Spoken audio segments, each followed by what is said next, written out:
como les había dicho cuando habíamos terminado de ver el desarrollo del sistema nervioso, que se está desarrollando a partir en principio del epiblasto, que posteriormente ya le estamos llamando ectodermo una vez se formó el mesodermo, o sea, durante el proceso de la gastrulación, tenía que regresar a la formación del corazón porque es un órgano que es el primer órgano que empieza a funcionar, pero habíamos dicho que teníamos que regresar después al ectodermo nuevamente. Bien, creo que me voy a olvidar, para lo de los trabajos de investigación, solo tenemos 115 gentes apuntadas y somos 140, o sea, quiere decir que hace falta o ya hizo falta, pues gente ya abortamos, sí, porque si no van a... Dígame usted. Una pregunta, la vez que se puso el trabajo, usted había puesto una presentación, no sé si la podría subir al futuro para... ¿No la han subido? No. Ah, ahí voy a ver porque sí ya lo pasé para que lo subieran al blog, pero entonces voy a ver que lo suban. Ajá. Pero igual, por eso les habíamos dado un margen entre la selección del tema y el hecho de que formaran sus grupos. Pero como grupos formados mínimo, o sea, nos hacen falta 5 grupos, o sea, que son las 25 gentes que nos hacen falta de que se apunten. Sí.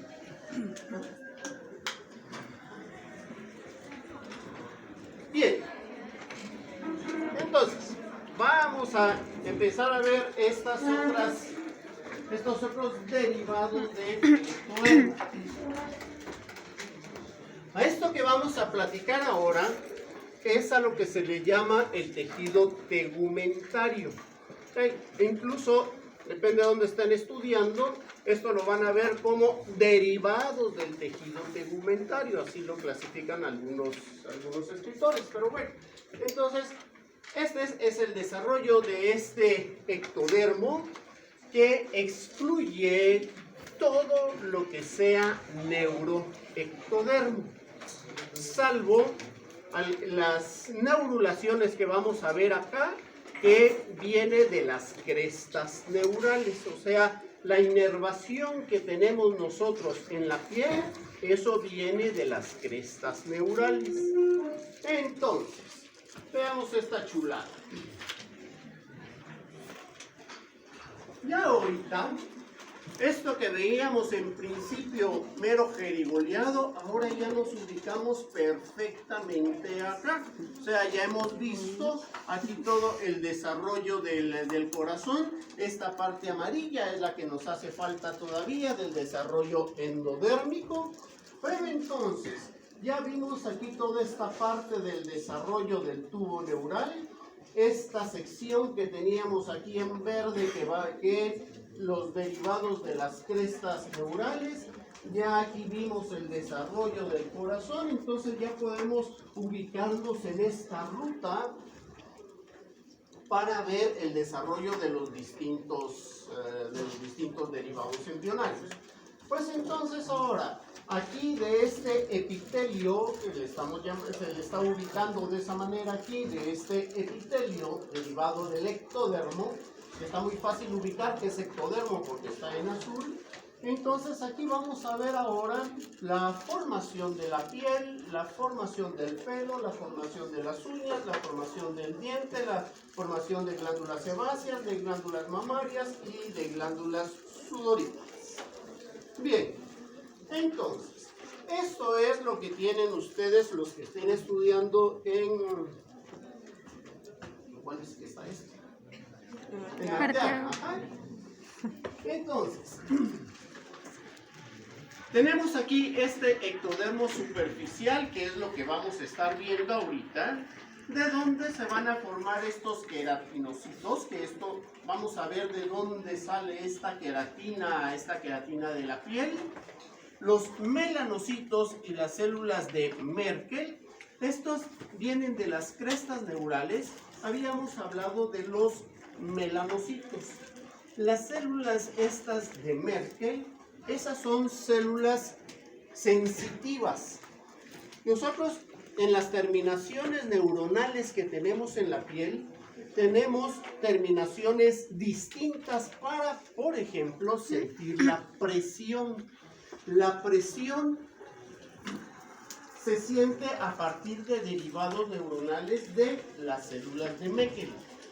Por ejemplo, ustedes sí pueden diferenciar, si le diga, dígame la diferencia entre lo que es ardor y dolor. ¿Sí? ¿Entenderían la diferencia o no? Sí, siente, a esto me arde o esto me duele, es distinto. Entonces, por ejemplo, células de Meckel nos dan una sensación de dolor a consecuencia de la presión. El ardor es distinto y fíjense que son las mismas células las que nos dan la sensación de cuando nos estamos quemando o cuando es algo muy caliente o algo muy frío. Entonces ustedes pueden decir, y la sensación va a ser la misma cuando ustedes están agarrando algo extremadamente frío, una sensación como que se estuvieran quemando, porque esa conexión aferente al sistema nervioso central viene por esas mismas células. Pues entonces, estas células de Meckel ya están presentes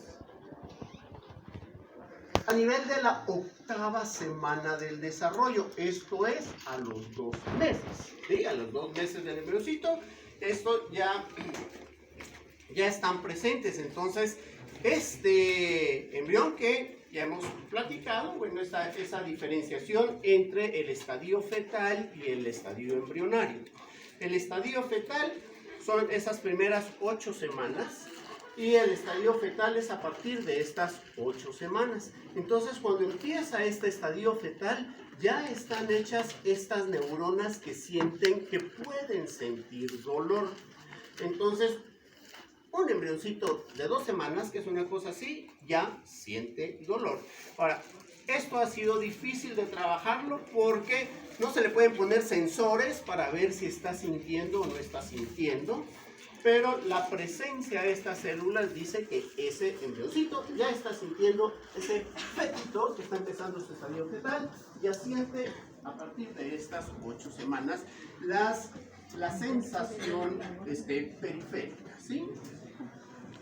Bien, por otro lado, tenemos derivados mesodérmicos para la formación de la piel, en donde estos derivados mesodérmicos vamos a tener todas estas células hematopoyéticas que allí se van a formar todos estos vasos sanguíneos. Hemos dicho que todo el proceso de angiogénesis se va a dar solo en mesodermo, pues entonces tenemos esto acá.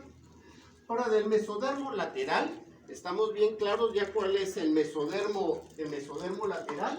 El mesodermo lateral son los extremos en donde teníamos el notocordio, las somitas, el mesodermo intermedio y finalmente el mesodermo lateral. Pues entonces tenemos derivados del mesodermo lateral para la formación de la dermis. Vamos a ver más adelantito eso. Y luego los dermomiotomos. Estas son parte de las somitas que van a dar origen a la dermis y la musculatura, que vamos a ver más adelante cómo se forman las extremidades y demás. Y entonces, de las crestas neurales vamos a tener la formación de dermis y, como les había dicho inicialmente, parte de la inervación que tenemos nosotros periférica. Bien. Pues entonces, regresando a nuestro esquema ya más que sabido, durante esta 4ª semana, por supuesto, ya tenemos claros que se formó el tubo neural y aquí empieza la división cefálica para la formación ya de todas esas vesículas que van a formar el encéfalo, que van a formar el cerebro. Pero aparte, o sea, ya acá hemos visto que se diferenció el neuroectodermo del resto del ectodermo, y entonces el resto del ectodermo está cubriendo a todo el resto del embrión aquí en este momento. Voy a dejar un día, un día solo para que estemos viendo la cronología del desarrollo embrionario. Aquí, pues a veces se me sale, ay, esto ocurrió en la tercera semana, en la octava semana, en la sexta semana y todo, pero como nos vamos a tener que aprender toda la cronología, vamos a dejar un día, porque a veces se me olvida decir en qué semana estamos o lo que sea, pero sí vamos a dejar un día para que nos ubiquemos perfectamente en toda la cronología de los acontecimientos embrionarios que están sucediendo. Bien, pues entonces, veamos cómo está aquí este ectodermo y cómo se va a ir desarrollando para que finalmente tengamos bien. A ver, vamos a preguntar.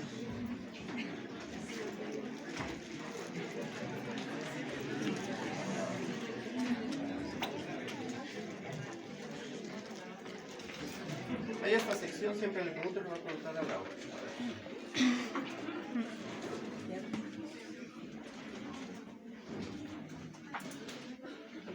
A ver, Angélica, Johanna, ¿qué dice aquí? Chajón, ¿dónde está? A ver, dígame usted. ¿Usted me podría decir cuál es la diferencia entre cuero y pellejo?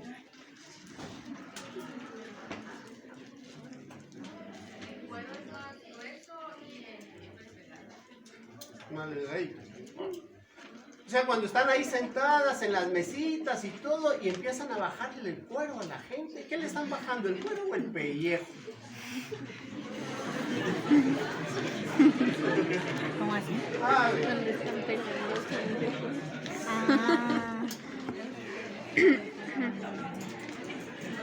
Ahorita vamos a ver la diferencia entre cuero y pellejo, entonces, para que digan qué le están bajando a la gente cuando se ponen a pelar ahí en las mesillas. Bien, entonces, bueno, lastimosamente quedó hasta allá arriba el esquema A. La primera capa, esa ectodérmica que se va a formar, esa va a ser la capa basal. Esta capa basal es la única en donde va a haber mitosis. Entonces, posteriormente, o sea, esta capa basal que está aquí, solo allí hay división celular. Y entonces se van a ir dividiendo estas células y se van a ir empujando, ¿sí?, hacia afuera. Ahora es hacia afuera, ¿verdad? Porque tiene que estar desarrollándose esta piel hacia afuera aquí del embrión. Pues entonces, ya alrededor de esta cuarta semana, se está desarrollando esta capa basal y hay una segunda capa que va a ser el peridermo. Ya esto ya no suena a esto que va a ser la piel. Posteriormente, esta capa basal, que sigue siendo la única que, insisto, hay división, va a formar esta capa intermedia por división y es una capa de tipo unicelular, una capa unicelular, la que se está dividiendo, y empieza a formar esta capa intermedia, y siempre vamos a tener este peridermo en la parte extrema externa de este desarrollo. Entonces, ya aquí, desde la séptima semana, están migrando estas células de las crestas neurales y empiezan a diferenciarse ya como melanocitos. Estos melanocitos son los que le van a dar el color a la piel y se van a asociar, que vamos a ver ahora también, a los folículos pilosos para la formación del pelo y la tinción del pelo. Pues entonces, aquí tenemos estos melanocitos que empiezan a migrar ya alrededor de la séptima semana, y entonces ya a partir de la 8ª semana, o sea, ya cuando tenemos nosotros el desarrollo de la piel, vamos a empezar a ver que se distinguen varias capas. En principio, seguimos con esta capa basal, que de ahora en adelante, como esa la tenemos todavía, es la que nos está formando la piel todos los días, porque nosotros literalmente dejamos media piel, ahorita que se vinieron para la U, medio cuero, lo dejaron tirado, ¿sí? O sea, como mazacuata, dejaron la muda ahí, porque estamos mudando, lo único es que no es pellejo entero, ¿verdad? Pero nos estamos deshaciendo todo el tiempo. Pero entonces, a partir de que se está formando ya ese tejido y en nosotros sigue desarrollándose ese tejido, entonces a esa capa basal le vamos a llamar estrato germinativo, porque sigue siendo el único sitio en donde hay división celular. Bien, pues entonces, esas células se van desplazando siempre hacia arriba, se van desplazando hacia arriba y van perdiendo fluidos. Cada célula va perdiendo citoplasma y entonces esa pérdida de citoplasma hace que las células empiecen a perder volumen. Pero estas células están agarradas por desmosomas. Vamos a ver si saben qué son desmosomas.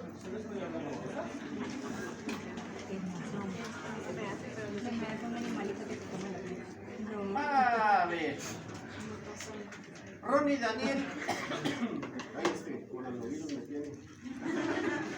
Daniel Agustín, ¿qué es Bernal? ¿Dónde está? Aquí está usted. ¿Cuál es la diferencia entre los desmosomas y los hemidesmosomas?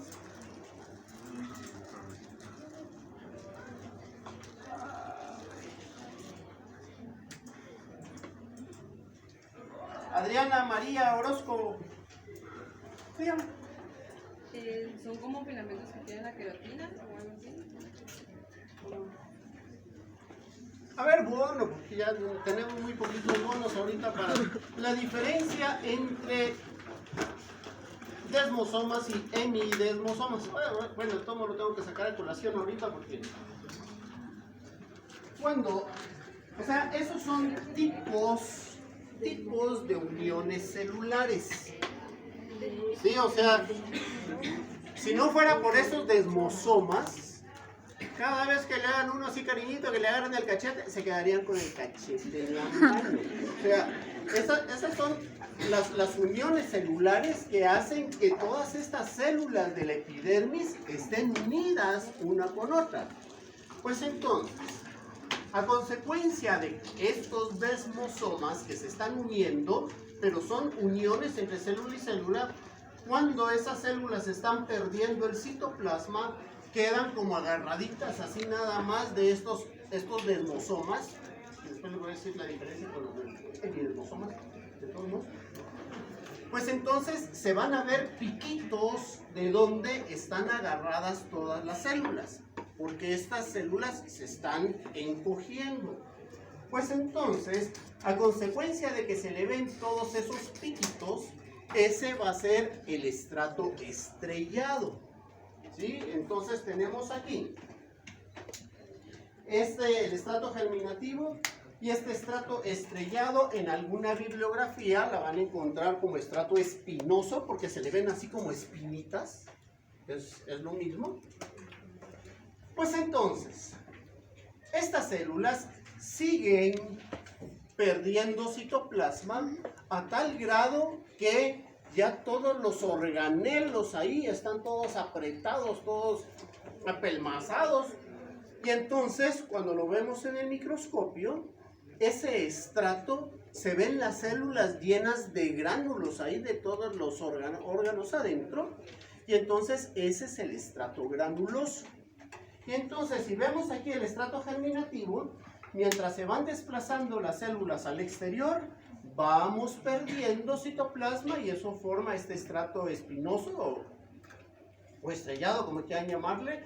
Luego el estrato granuloso y finalmente se pierde el citoplasma, lo único que queda es el citoesqueleto de las células agarradas todavía ahí de sus desmosomas, pero después, como estas células van muriendo, se van rompiendo esos desmosomas y entonces ahí es en donde vamos nosotros exfoliando todas nuestras células epidérmicas. Entonces, este estrato que les estoy diciendo, que ya solo queda el citoesqueleto celular, ese citoesqueleto es alfa-queratina. Y la alfa-queratina, o sea, esa capa que está allí, ese es el cuero, ¿sí? El cuero es pura alfa-queratina, igual que el pelo, igual que las uñas. Eso es alfa-queratina. ¿Y cómo lo distinguimos de la beta-queratina? La alfa-queratina es una espiral que, y eso lo pueden ver ahora si se bañan todos los días. Y más si se bañan con agua caliente, mídanse el pelo antes de meterse al agua caliente y mídanselo mojado, les va a crecer en un mínimo un 10% el pelo. Y esa es una característica de la alfa-queratina, que crece con la humedad y más si esa humedad es caliente. Por supuesto, después cuando se seque, le regresa a su lugar, ¿verdad? Por eso les decía la vez pasada de cuando se van a hacer el manicure.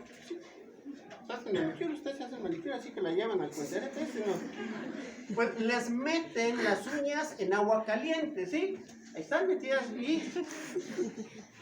¿Por qué quieren? A ver, la mejor idea, ¿por qué les meten las uñas en agua caliente?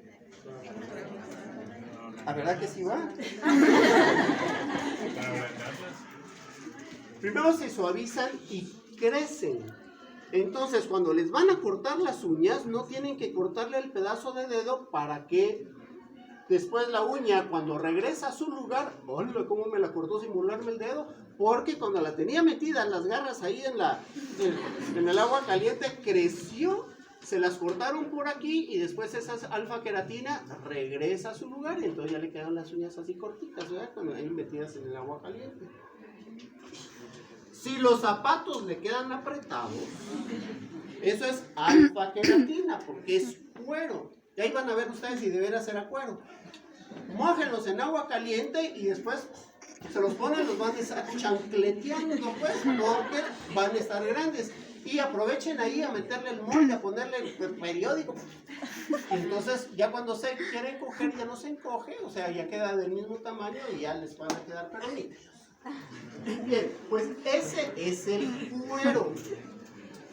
El pellejo es donde está agarrada todo este colágeno y la elastina, ese epidermis, o sea, si ¿se recuerdan cuando estaba haciendo la disección del conejo? A la hora de levantarle el cuero al conejo, había una membrana que se iba desplazando así transparente. Ese es el pellejo, ¿sí?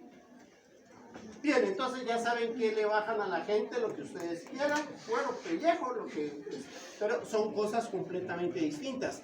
Eso es algo que les decía, cuando le vamos a dar el pellizco a la abuelita, este pellejo que está ahí, que es el colágeno y esa elastina, o sea, eso se va perdiendo, se van rompiendo esas fibras y se pierde la elasticidad. Por eso es que le queda la trenza a la abuelita después del pellizco, porque no le regresa eso a su lugar.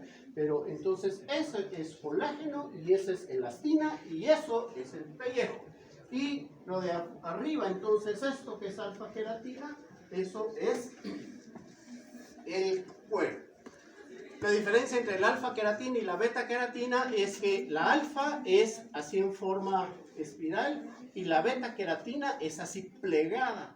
Que, por ejemplo, los picos de las aves, eso es mucho más duro, pero es quebradizo. En cambio el pelo nosotros le podemos hacer 1000 colochos y eso no se va a romper como la abeja queda. Bien, entonces esto es lo que tenemos acá. Tenemos ahí ese peridermo, esa capa basal, luego estos son los derivados mesodérmicos, que esto va a ser la dermis entonces. Tenemos aquí la dermis, aquí tenemos la dermis y aquí vamos a tener entonces la epidermis, que es el derivado ectodérmico. Entonces, esto es lo que vamos a ver nosotros en el laboratorio, en donde tenemos aquí este peridermo, tenemos esta capa basal acá, que es la que se está dividiendo. Esto aquí es la dermis. Esto es una yema pilosa, que es lo que vamos a ver ahorita más adelante. Esta clarita de acá, si vemos aquí esto que teníamos aquí de este lado, que es esta capa intermedia, el peridermo y la cresta. Después voy a hablar de las crestas. Aquí tenemos esta capa intermedia, el peridermo y la capa basal. Y estos son esas yemas pilosas que vamos a ver en un momentito. Bien, y si ven ustedes aquí ese estrato germinativo, aunque aquí están estas yemas y estas otras estructuras, las voy a sacar a colación más adelante, el estrato germinativo sigue siendo esta capa unicelular que está acá, que es la que está haciendo que se formen todas estas células epidérmicas y que se van empujando hasta que finalmente se van exfoliando estos acá ya en el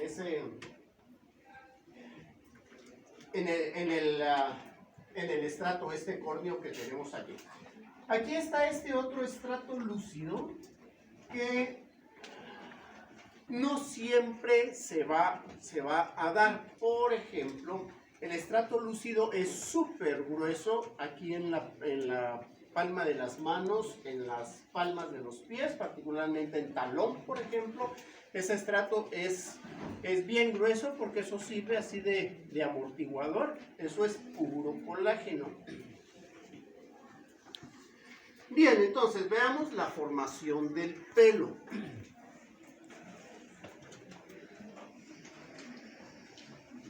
El pelo se va a formar a partir de este estrato germinativo. Este estrato germinativo es el que va a dar origen a todos los derivados ectodérmicos.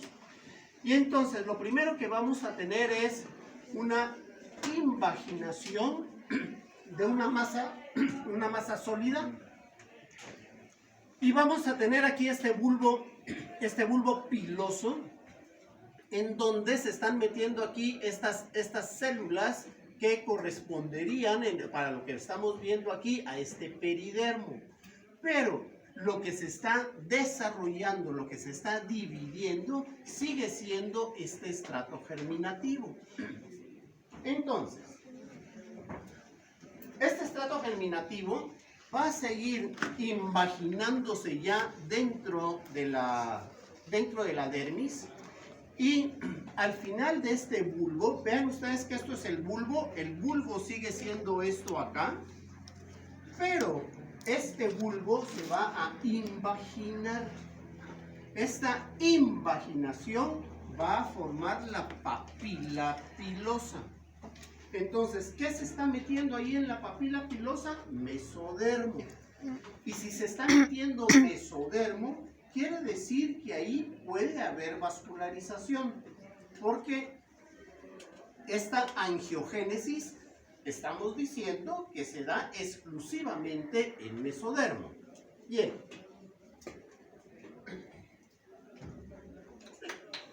Ahora, igual me la acabo.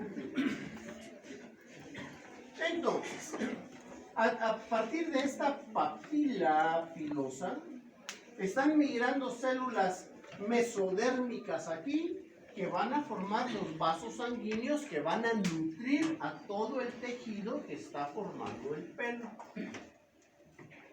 Pues entonces, les estoy diciendo que el pelo es alfa queratina. Por lo tanto, es una secreción de la papila pilosa. O sea, el pelo es una secreción, ¿sí? No hay células ahí en el pelo, sino que es una secreción. Pues entonces, vamos a tener aquí estos vasos sanguíneos que son de origen mesodérmico, que se imaginan en la papila pilosa, y el desarrollo de todo este estrato germinativo que teníamos acá, esto va creciendo aquí y va a formar una capa a la cual le vamos a llamar vaina radicular epidérmica, que va a ser todas estas células que están acá. Ahora, aquí a los lados vamos a tener otra capa, que esa es la vaina radicular dérmica. Y esa vaina radicular dérmica, ahorita que me preguntaron, no les había dicho que efectivamente no vamos a tener los salones, entonces el examen va a ser mañana. Aquí en el... Bueno, ahorita que les dije eso, se les paró el pelo así, ¿verdad?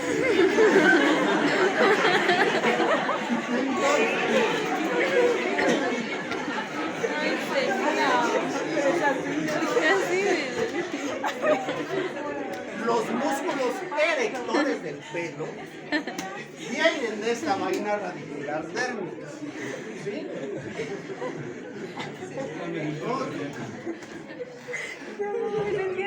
Entonces, vemos que hay una vaina radicular dérmica que es de donde se desarrolla ese músculo erector del pelo.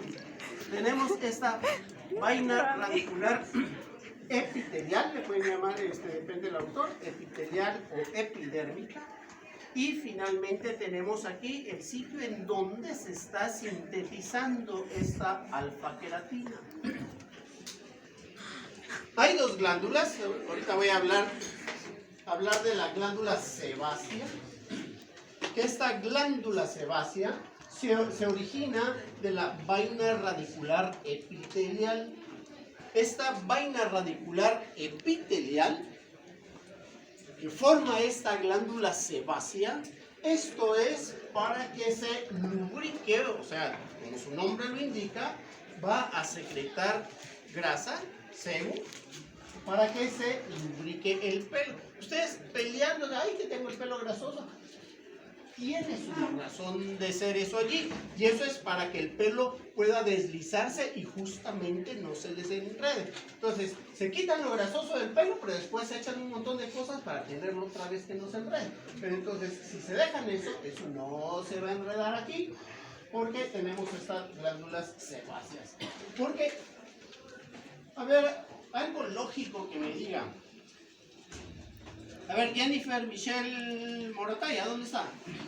A ver, dígame usted, ¿qué lógica tendría que tengamos el pelo grasoso? Para que crezca, pues, ¿Por qué no quiere que crezca? ¿Usted le molesta el pelo grasoso? ¿no? Pero, ¿para qué lo podemos tener grasoso? Para que sea impermeable. ¿Sí?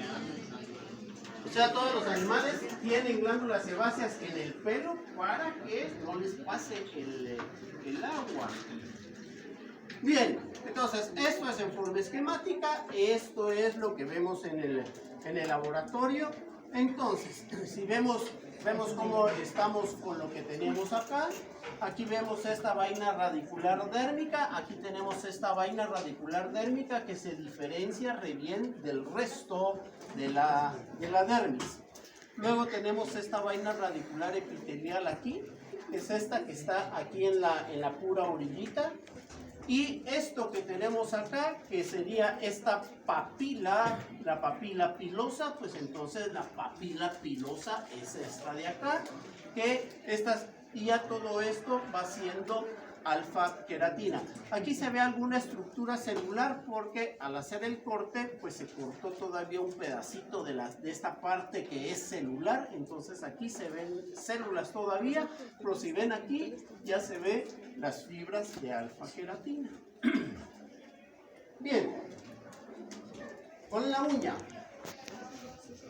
La uña, ya dijimos, es alfa queratina. Las 10 uñas, ¿sí? Las de las manos y las de los pies. Como vamos a ver más adelante, las extremidades anteriores siempre se van desarrollando un poquito antes que las extremidades posteriores. Lo mismo sucede cuando se están formando las uñas. Las uñas se forman siempre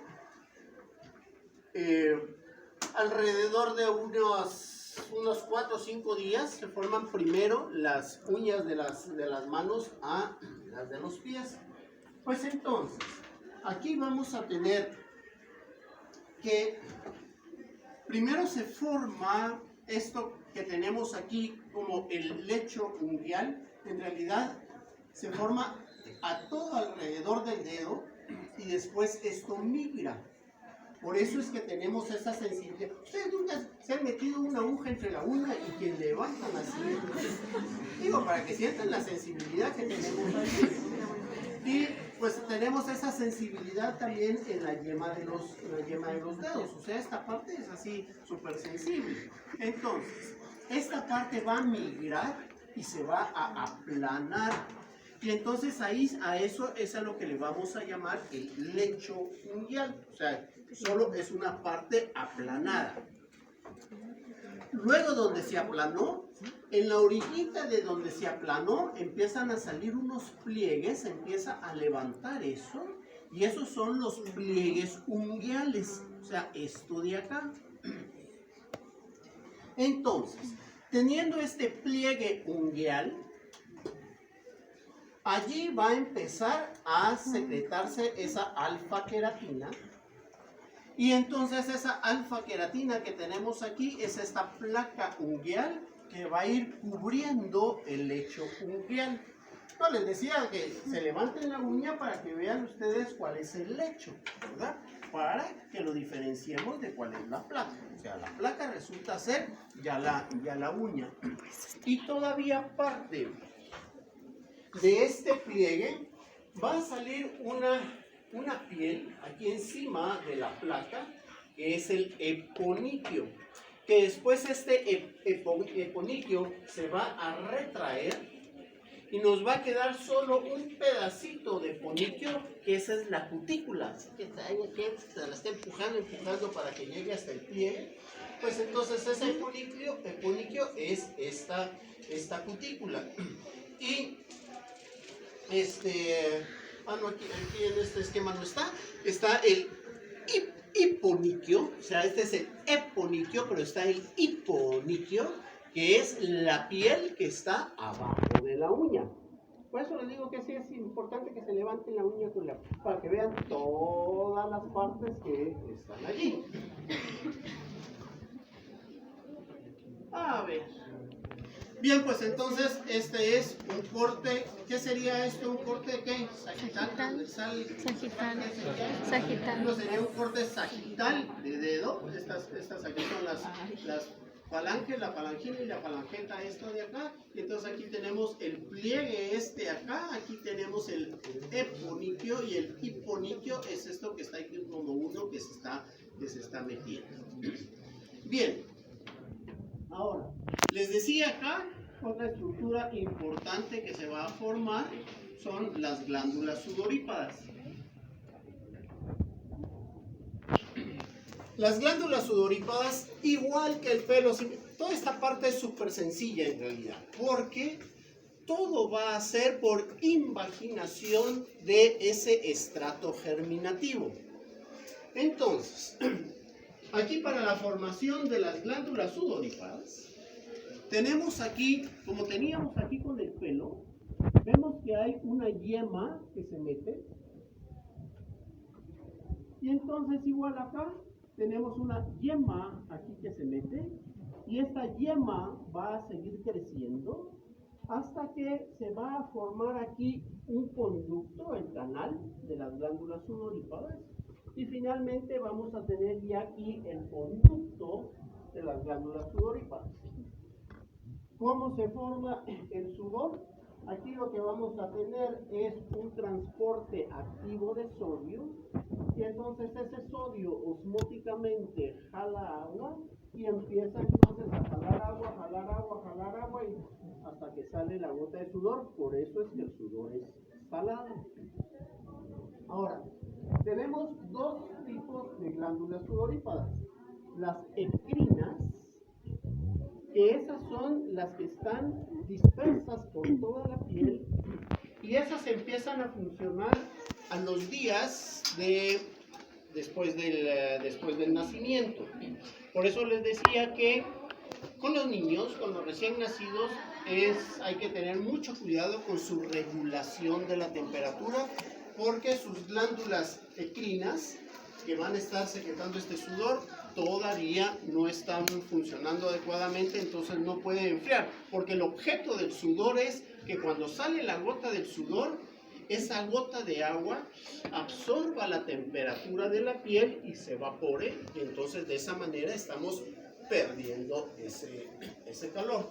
Y por otro lado, están las glándulas apocrinas, que estas glándulas apocrinas también son, que les decía que lo iba a sacar a colación despuesito, son glándulas sudoríparas, pero que desembocan en el conducto piloso. Entonces, estas, por ejemplo, son las que están en las axilas. Y estas tienen una función importantísima, porque además tienen secreción que se combinan con las glándulas sebáceas. Por eso es que, bueno, a nosotros ya nos educaron desde, quién sabe desde cuándo traemos eso, que ese olor característico del sudor, ay, no seas cochino, andate a bañar, ¿sí? Pero esas eran feromonas. O sea, eso es un atractivo sexual. Lo que pasa es que nosotros ya nos dijeron que eso no sirve, pero antes íbamos a levantarle el brazo. ¿Sí? Eso en algún momento tuvo que haber sido así, porque estas glándulas apocrinas se desarrollan hasta el desarrollo sexual en la pubertad, tanto de mujeres como de hombres. Entonces eso, y tiene su razón de ser, porque íbamos, ay Dios, o sea, teníamos que agarrar, ubicar esos olores de alguna manera y decir, aquí es cuándo y dónde. Bien. Con las glándulas mamarias. Las glándulas mamarias, bueno,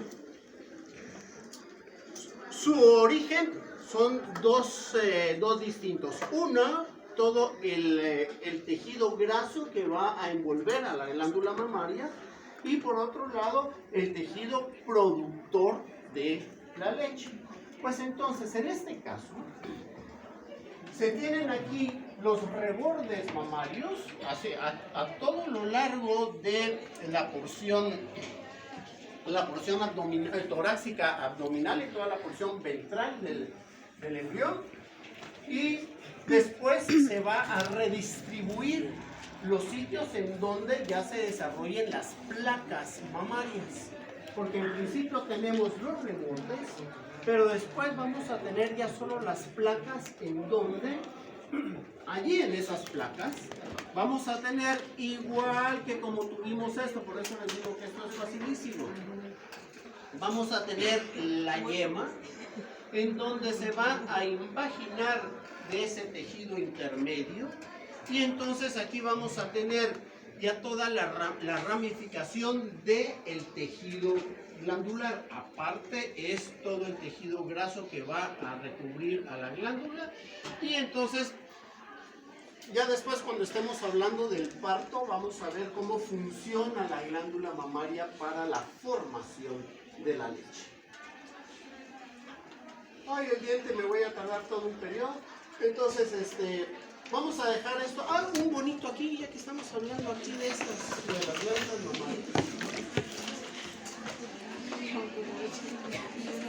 Está claro que estas placas mamarias que les estoy diciendo, estas placas mamarias, son los sitios en donde finalmente terminan desarrollándose las glándulas. Sin embargo, estoy diciendo que vean todo donde está todo este reborde mamario que pues no sé si conocen ustedes a alguien, no es raro encontrar a alguien que tenga pezones extranumerarios. Y estos pezones extranumerarios van a crecer a lo largo de donde esté este reborde mamario. Esto es desde la ingle hasta las axilas. Entonces, si hay pezones extranumerarios o incluso desarrollo de glándulas mamarias incipientes allí, van a ser a lo largo de todo este reborde mamario, que si ven ustedes la ubicación, es el sitio en donde tienen todas las glándulas mamarias, los cerdos, los gatos, los perros y todo eso, pero tienen todas sus glándulas mamarias allí. En nosotros, por ejemplo, se ubicaron las placas mamarias ya en la porción torácica. En las vacas está en la porción abdominal, ¿sí? Entonces vemos que la distribución ya de las glándulas en relación donde quedan las placas es bien distinta. Para un bonito. A ver del bono. Así como les estoy diciendo que hay distribución de las placas finales para el desarrollo de las mamas, ¿en dónde tienen las mamas los elefantes? ¿Y en dónde la tienen los delfines? A ver, otro bicho, dígame usted otro bicho. ¿Qué diga usted? Las ballenas. Las ballenas. Los camellos, me va a decir que son los camellos. Bien, por lo menos los delfines y los elefantes, a ver, ¿a dónde tienen las glándulas mamarias? Los osos. Dígame usted, ahora sí que no la miro ni con el hasta donde veamos el martes. Ajá. No va a ser mañana.